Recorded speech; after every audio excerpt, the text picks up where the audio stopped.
So ngayon no ay kolekta muna tayo ng mga itlog sa ating mga Zampin native chicken. Di pa natin alam kung ilan yung mga itlog nila, but sa ngayon tayo nandito sa manukan kasi wala yung tagapag-alaga sa ating mga manok. Okay, good size na ito, 4. Okay, yan lahat okay, ang mga itlog lahat okay, perfect size na to, 4. Okay, may 4 tayo na kolekta dito sa ating Zampin ngayon, but I know maya maya meron pang mangingitlog yan ng ating mga Zampin. Okay, so dito banda meron pa tayong 2. Okay, then may isa pa. Ayan. May isa pa dito nangingitlog. Ayan o. Sa kabila meron pa isa, so 4. 8. Mamaya malagdagan pa to maya maya. Ang laki ng itlog ng basila, no? Yan, no? Sobrang laki ng itlog ng ating mga basilan. Okay, yan.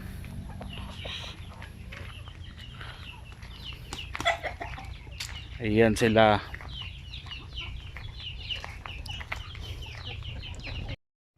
So yan po yung nakolekta po natin, no, kahapon at ngayon. Baka maya maya madagdagan pa itong mga itlog ng ating Zampin at saka basilan. Doon basilan, dito naman Zampin na mga itlog. Okay, so ngayon meron tayong bagong experiment, no, sa ating mga dito sa ating manukan. Ang bagong experiment natin ito, 'di ba, mostly kung maglagay tayo ng itlog sa mga chiller, may nakabalot yan na mga tissue or mga papel.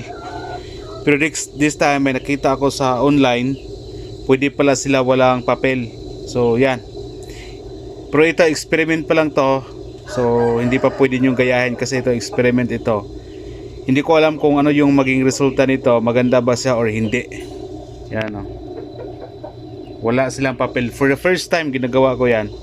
So i-compare natin yung nandito na mga itlog, isara na lang natin yung nandito na itlog sa chiller na walang tissue, at saka yung sa isa na hindi natin nilalagay sa chiller. So ilagay natin siya sa isang tray, yung isa sa isang tray, pag load natin dito sa ating incubator. So tingnan natin kung alin yung mas magandang, yung maraming mga fertile na mga itlog dito ba o kaya nandito. Ito experiment pa natin to.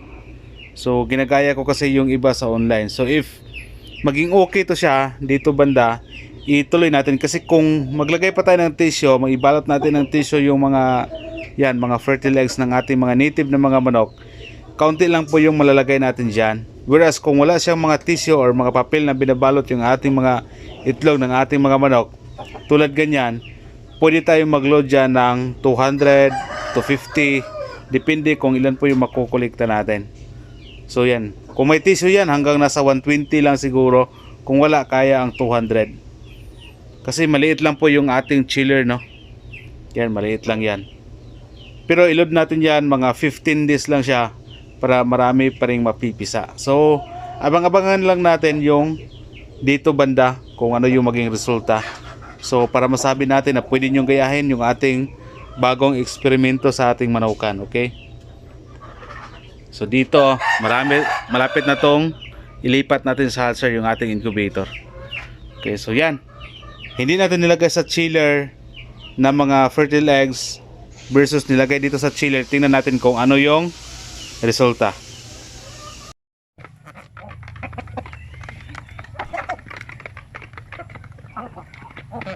So yun, nagpakain tayo sa ating mga manok. Tayo muna magpakain ngayon kasi wala yung pagpakain sa ating mga manok. Okay,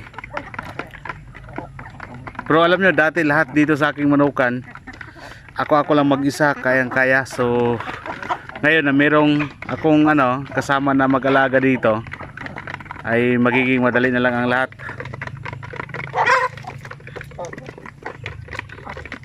So anyway, kahit matagal na tayo sa pag-alaga ng manok, more than 3 years na ata, so meron pa rin tayong mga experiment na ginagawa until now. Katulad ngayon sa topic natin, Yun yung experiment natin na nag-ano tayo sa chiller. Yung mga fertile eggs hindi natin binalat ng papel o kaya yung tissue. So sinasadya ko yun para marami tayong mailagay sa ating chiller. Nakita nyo naman kanina na medyo maliit lang po yung ating chiller, no?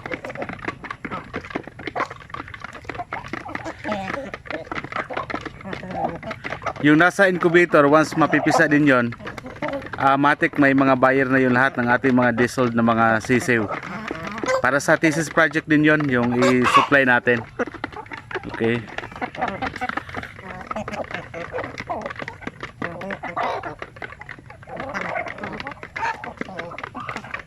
So maganda rin po yung pangingitlog ng ating mga manok ngayon.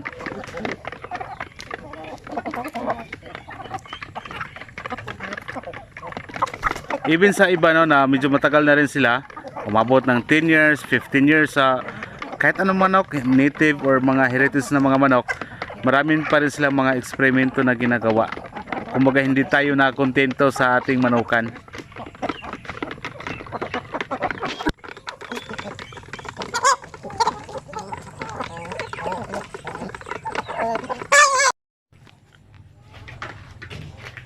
So dito muna tayo sa ating mga sampi, no, ng mga native chicken.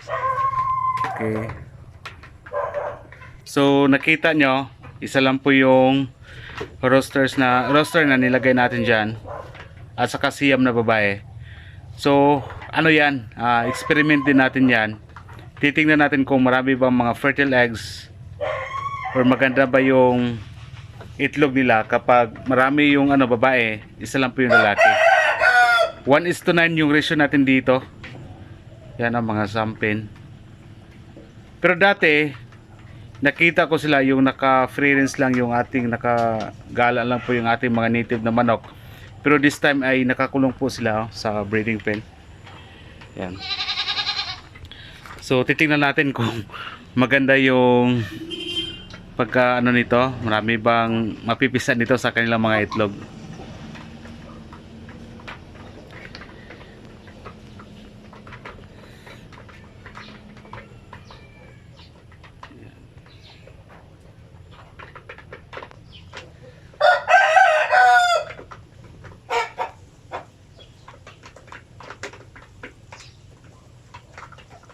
Kung ano naman mangyari nito, kung hindi naman maganda ang resulta, ay siyempre natin, bawasan natin yung mga inahin dito. Pero kung result is maganda naman, no need na i-adjust natin. So ganun lang. Ang native, iba kasi sila sa mga heritage na manok. Pag nakakulong sila, medyo mahina silang mangitlog compare sa malaya silang nakagala-gala doon sa ating range area. Mas malakas silang mangitlog compare sa ganitong setup.